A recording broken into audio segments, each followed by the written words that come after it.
এখন আমি আত্মহত্যা করবো, আমার দরকার ছিল আপনার ফিঙ্গারপ্রিন্ট, কারণ আমি গ্লাস পরে আছি। আর আপনি চিন্তা করে দেখেন, আপনি কি মেয়ে বিয়ে দিবেন নাকি জেল খাটবেন? আমি গেলাম। ভালো ইসলাম। ভালো আছেন? হ্যাঁ ভালো আছি। আঙ্কেল একটা কথা বলি। বলো, কি বলবা? এই দড়িটা দেখেন তো কেমন কেমন ভালো তো, মোটা মনে হচ্ছে এখনই কিনে নিয়ে আসছে দোকান থেকে। সত্যি এই মাত্র দোকান থেকে কিনে নিয়ে আসলাম। আঙ্কেল এই দড়ি দিয়ে কি একজন মানুষ গাছ থেকে ঝুলতে পারবে? একজন কেন, 2-4 জনও ঝুলে যাবে। যদি আমি গাছে বেঁধে ঝুলি?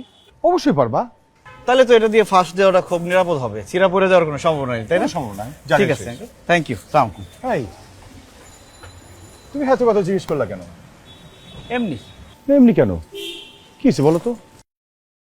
আঙ্কেল আপনি নিতে পারবেন না শুনলে। নিতে পারবো না মানে? এই কি বলছো, জলদি বলো, কি কারণে জিজ্ঞেস করলা? থাক আঙ্কেল, বাদ দেন। তুমি এখন আমার কথা উত্তর না দিয়ে তো এক পাও যেতে পারবে না।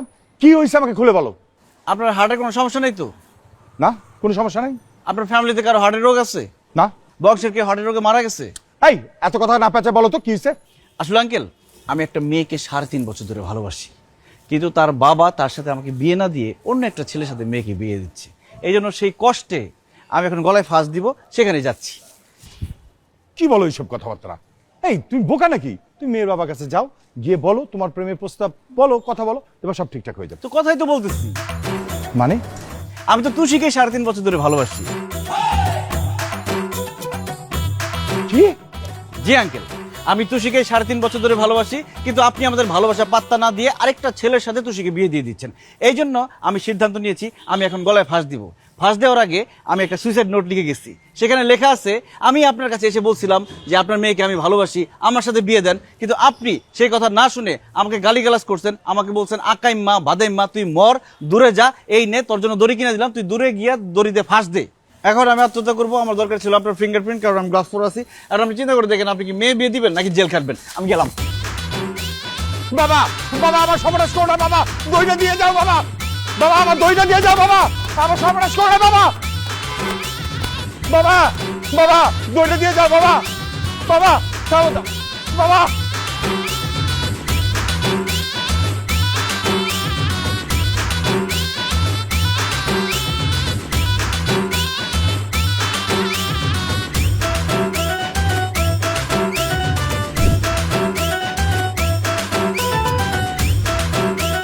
তুষি, তুষি, এই তুষি। কি হয়েছে বাবা? হাঁপাচ্ছ কেন তুমি? তোর কারণেই তো হাঁপাইতাছি। কি করছি আমি? কি করছিস তুই? তোর সাথে যে একজনের রিলেশন ছিল, এই কথা কেন বলিসনি? কি বলতেছো? কার সাথে রিলেশন করছি আমি? তুই জানিস না কার সাথে করছিস? যার সাথে 3.5 বছর রিলেশন করছিস, সেই ছেলে আজকে বাসার সামনে এসেছিল, এসে বলছে তোর সাথে তার 3.5 বছর রিলেশন আছে, তোকে না পাইলে গলায় দড়ি দিবে। দড়ির মধ্যে আমার হাতে ছাপ নিছে। এই তুই তো আমার মান সম্মান সব ডুবাই ফেলছিস, এখন তো জেলে ভাত খাওয়াবি। বাবা কি বলতেছো তুমি? দড়ি নিয়ে আসছে ছেলে, কার কথা বলতেছ? আমি বুঝতেছি না, আমি তো প্রেম করি নাই কোনো। এই একদম মিথ্যা কথা বলবি না। তোর সাথে যদি কারো রিলেশন না থাকে, তাহলে ওই ছেলে তোর বিয়ের সংবাদ শুনে কিসের জন্য গলায় দড়ি দিতে যাবে? বাবা আমি কোনো ছেলেকে বুঝতেছি না, তুমি কার কথা বলতেছো? আবার মিথ্যা কথা বলিস, থাপড়ায় তোর দাঁত কটা ভেঙে ফেলবো। তোর যে একজনের সাথে রিলেশন ছিল, এটা কেন বলিসনি? তাহলে তো আমি অন্য জায়গায় তোর বিয়ে ঠিক করতাম না। পাত্রপক্ষ আমাকে বলছে যে আপনি খোঁজ খবর নেন আপনার মেয়ের কারোর সাথে রিলেশন আছে কিনা। আমি উঁচু গলায় বলছি না, আমার মেয়ের কারোর সাথে রিলেশন নাই। এই যে তোর বিয়ে আমি ঠিক করছি, জনে আত্মীয় স্বজনকে দাওয়াত দিছি, এখন প্রত্যেককে না করতে হবে না?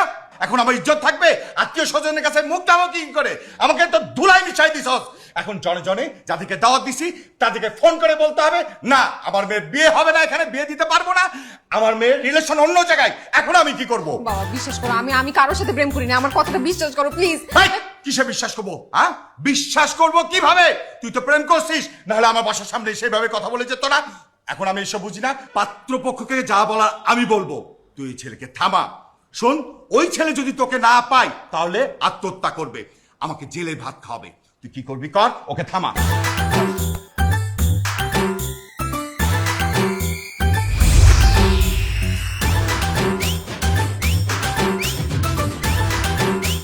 এখন বুঝছেন আঙ্কেল আমি এই কাজগুলো কেন করছি?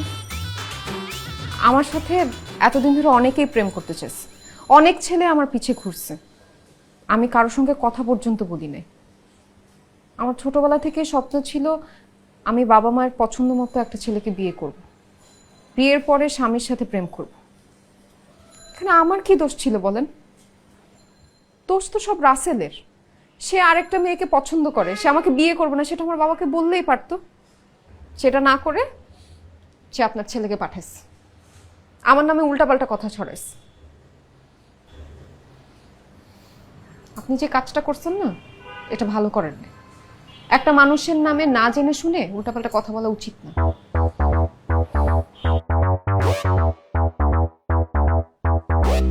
আব্বা, এই মেয়ে যা যা বললো সব কিন্তু পুরোপুরি সত্যি না, মানে কিছুটা সত্যি আছে। আসলে আমার কোনো দোষ নেই এখানে। দোষটা হচ্ছে রাসেল ভাইয়া মানে আমাকে বলছে। বস বস।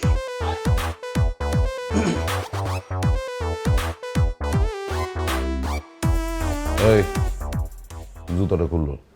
কি? আরে জুতা খুলো। আমার দোষ কি?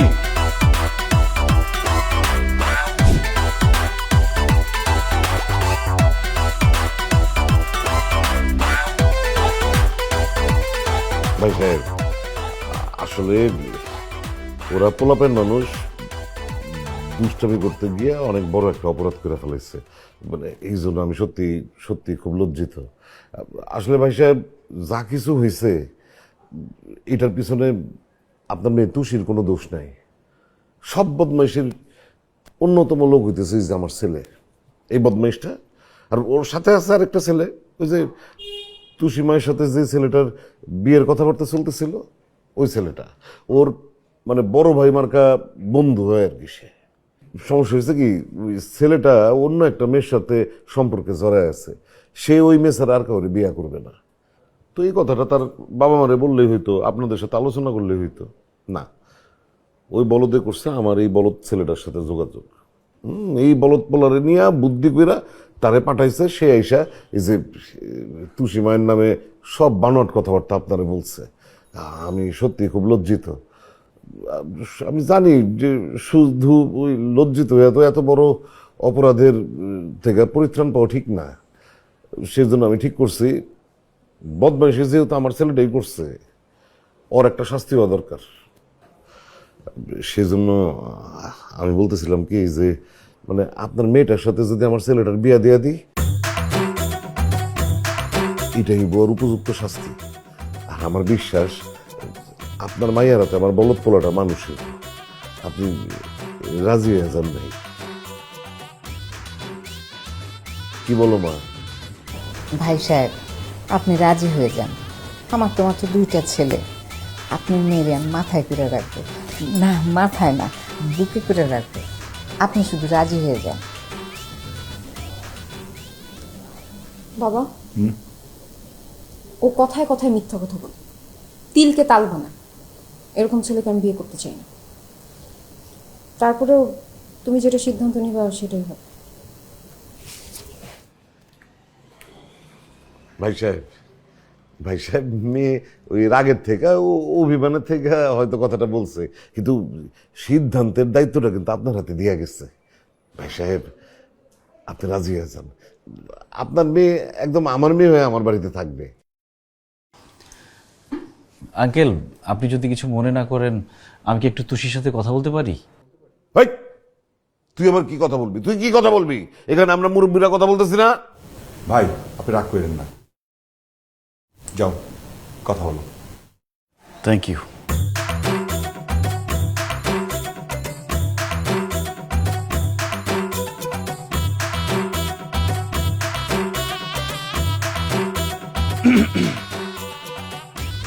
আমি আসলে জানতাম না রাসেল ভাইকে আপনার এত পছন্দ। তার সাথে বিয়ে হয় নাই বলে যে আপনি এত আপসেট হয়ে যাবেন, এটা আমি চিন্তাও করতে পারিনি। রাসেল ভাই যখন আপনার ছবিটা আমাকে দেখায় বলল যে এই মেয়েকে আমি বিয়ে করতে চাই না, আমি তো অবাক হয়ে গেলাম। এত সুন্দর মেয়েকে রাসেল ভাই বিয়ে করতে চায় না? ছবিটা দেখার সাথে সাথে আপনাকে আমার পছন্দ হয়ে গেছে। আমি ভাবলাম যে ঠিক আছে, বিয়েটা ভেঙে দেই। বিয়েটা ভেঙে দিলে তো আমার একটা পসিবিলিটি থাকে, এই জন্য আসলে এই কাজটা করা। তারপর ভাবলাম যে আমি আপনার পিছন পিছন ঘুরবো। আপনার পিছনে ঘুরলে কেমন দেখা যায়?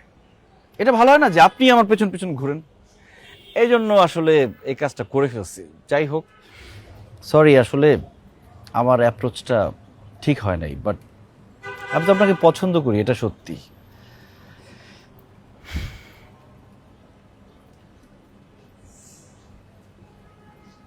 আপনি কি কিছুই বলবেন না? সরি, কিছু বললেন? আপনি কি এতক্ষণ কিছুই শুনেন নাই? না, বলেন কি বলবেন। আবার বলতে হবে? বলবেন কি বলবেন না সেটা আপনার ইচ্ছা, বললে বলেন, না বললেন না। রাসেল ভাইয়ের কথা বলতেছিলাম। ভাই, তুমি যে কাজটা দিছো, কাজটা আমি মোটামুটি গোছায় আনছি, কালকে থেকে শুরু করে দিব।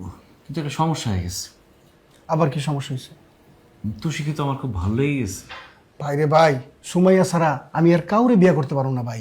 তুমি সুমাইয়ারে বিয়ে করো? তোমার কি বলছি নাকি আমি আরেকজনকে বিয়ে করবো? তুমি মানে আমি বলতেছি যে আমি তুষির সাথে প্রেম করব, ওকে আমি বিয়ে করতে চাই। আরে বাবা, তোর যা মন চায় কর। তোমার কোনো সমস্যা নাই তো? আমার আবার কি সমস্যা? হইতে পারে না যে তোমার সাথে বিয়ে ঠিক হয়েছিল, এখন তুমি আবার কি মনে করো এইখানে? আমি কিচ্ছু মনে করুন না ভাই। তুই ওলে প্রেম কর, তুই ওরা বিয়ে কর, খালি আল্লাহর হস্তে আমার বিয়েটা ভাঙ্গা দে ভাই। ঠিক তো? একদম ঠিক বুঝছো? বুঝছি। তোমার কাছে হয়ে যাবে। ঠিক আছে, আমি এখন গিয়ে আপনার বাবাকে সবকিছু খুলে বলতেছি। আরে কি আশ্চর্য, কিছু হইলে আপনি বাবাকে গিয়ে কমপ্লেন করবেন কেন? আপনি তো সুন্দর করে বলতে পারতেন যে এখন আমি গিয়ে সবাইকে বলতেছি যে আমি বিয়েতে রাজি। এটা তো বললেন না আপনি। দেখেন, আমি অ্যারেঞ্জ ম্যারেজ করব। আরে অ্যারেঞ্জ ম্যারেজই তো হচ্ছে, আপনার বাবা রাজি, আমার বাবা মা রাজি, এখানে সমস্যা কোথায়?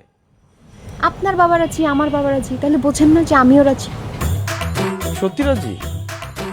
হ্যাঁ, সত্যি রাজি, রাজি রাজি রাজি। এখন কি মাইকিং করে বলতো? তো করেন, মাইকিং তো ভালো করতে পারেন। বলছেন না মাইকিং করে যে আমি বয়ফ্রেন্ড।